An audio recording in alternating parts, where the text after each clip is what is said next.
আসসালামু আলাইকুম সবাইকে। আজকে ভিডিওতে আমরা আলোচনা করব ঢাকা বিশ্ববিদ্যালয়ের সি ইউনিটে রিটেন কিভাবে প্রিপারেশন নিবে, অর্থাৎ সি ইউনিটে যে রিটেন প্রশ্নগুলো এসে থাকে সেগুলো সাধারণত কিরকম হয় এবং তার প্রিপারেশনের জন্য তুমি কিভাবে পড়াশোনা করবে। আমি যদি ফার্স্ট অফ অল আমার এক্সপিরিয়েন্সটা শেয়ার করি, সেটা হচ্ছে আমি সি ইউনিটের রিটেনের প্রথমে প্রশ্ন প্যাটার্নটা দেখেছিলাম বিগত বছরে কিভাবে রিটেনের প্রশ্নগুলো এসেছিল। দেন হচ্ছে সেই প্রশ্ন প্যাটার্ন অনুযায়ী আমি হচ্ছে প্রিপারেশনটা মেনলি নিয়েছিলাম। যেমন আমার বিগত বছরের প্রশ্ন যদি আমরা দেখি, সেখানে দেখতে পাবো যে রিটেনের প্রশ্নগুলো এসে থাকে সাধারণত 1 মার্কসের, অর্থাৎ 1 মার্কসের জ্ঞানমূলক প্রশ্ন দেওয়া থাকে মেইনলি আমাদের গ্রুপ ভিত্তিক বিষয় সাবজেক্টগুলোর জন্য। এছাড়া ইংরেজি এবং বাংলার জন্য একটু আলাদা, যেমন বাংলাতে হচ্ছে ট্রান্সলেশন আসে, ইংরেজিতে হচ্ছে ট্রান্সলেশন আসে, বাংলা কারেকশন এবং ইংরেজি কারেকশন আসে। এছাড়া বাকি যে 3টা সাবজেক্ট রয়েছে সেখানে হচ্ছে আমাদেরকে শর্ট কোশ্চেন করা হয়, অর্থাৎ জ্ঞানমূলক প্রশ্ন হচ্ছে দেওয়া হয় বেসিক্যালি।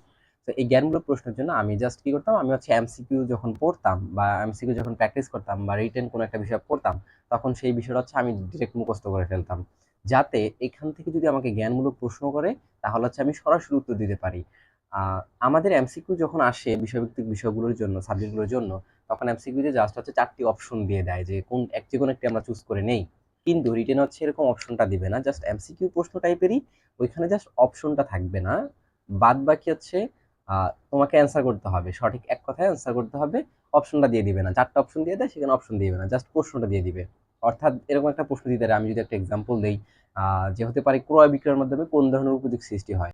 তো এটা যখন এমসিকিউতে আসে তখন দেখা যায় যে সেখানে 4টি অপশন দেওয়া থাকে, কিন্তু রিটেনে যখন আসবে তখন আর অপশন দেওয়া থাকবে না, তখন ডিরেক্ট তোমাকে অ্যান্সার করতে হবে। তো এই হচ্ছে রিটেনের মেইনলি কোশ্চেন প্যাটার্ন। আর ইংরেজির জন্য হচ্ছে ইংরেজি গ্রামার হচ্ছে প্র্যাকটিস করতে হবে বেশি করে।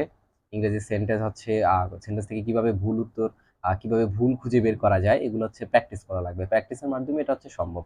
এছাড়া বাংলা যে কারেকশনটা, বাংলা কারেকশনটা খুবই ইজি থাকে, সেটা হচ্ছে সেন্টেন্স কারেকশন। সো এখানে দেখা যায় যে সেন্টেন্সগুলো ইজিলি কারেকশন খুঁজে পাওয়া যায়। হ্যাঁ, কিছু ভুল দেওয়া থাকে, ওগুলো কয়েকটা প্র্যাকটিস করে গেলেই, অনেকগুলো প্র্যাকটিস করে গেলেই সেখান থেকে প্রতি বছর কমন চলে আসে। এছাড়া হচ্ছে ট্রান্সলেশনের জন্য হচ্ছে টোটালি হচ্ছে এটা নিজের উপরে ডিপেন্ড করে, নিজে যতটুকু ইংরেজি দক্ষতা বাড়াতে পারো তার উপরে ডিপেন্ড করে তুমি ট্রান্সলেশন পারবে কিনা।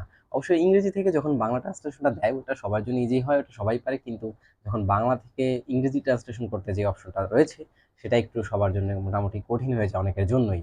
তো আই হোপ তোমরা সকলে বুঝতে পেরেছো আমি আমার এক্সপিরিয়েন্সটা শেয়ার করলাম, এবং তোমরা কিভাবে প্রিপারেশন নিবে সেটার জন্য তোমাদেরকে আলাদা করে বলে দিলাম। সো এভাবে প্রিপারেশন নিতে থাকো, আশা করছি ভালো কিছু হবে। তোমাদের সাথে দেখা হচ্ছে পরবর্তীতে অন্য কোনো ভিডিওতে। সে পর্যন্ত সবাই ভালো এবং সুস্থ থাকবে। আল্লাহ হাফেজ।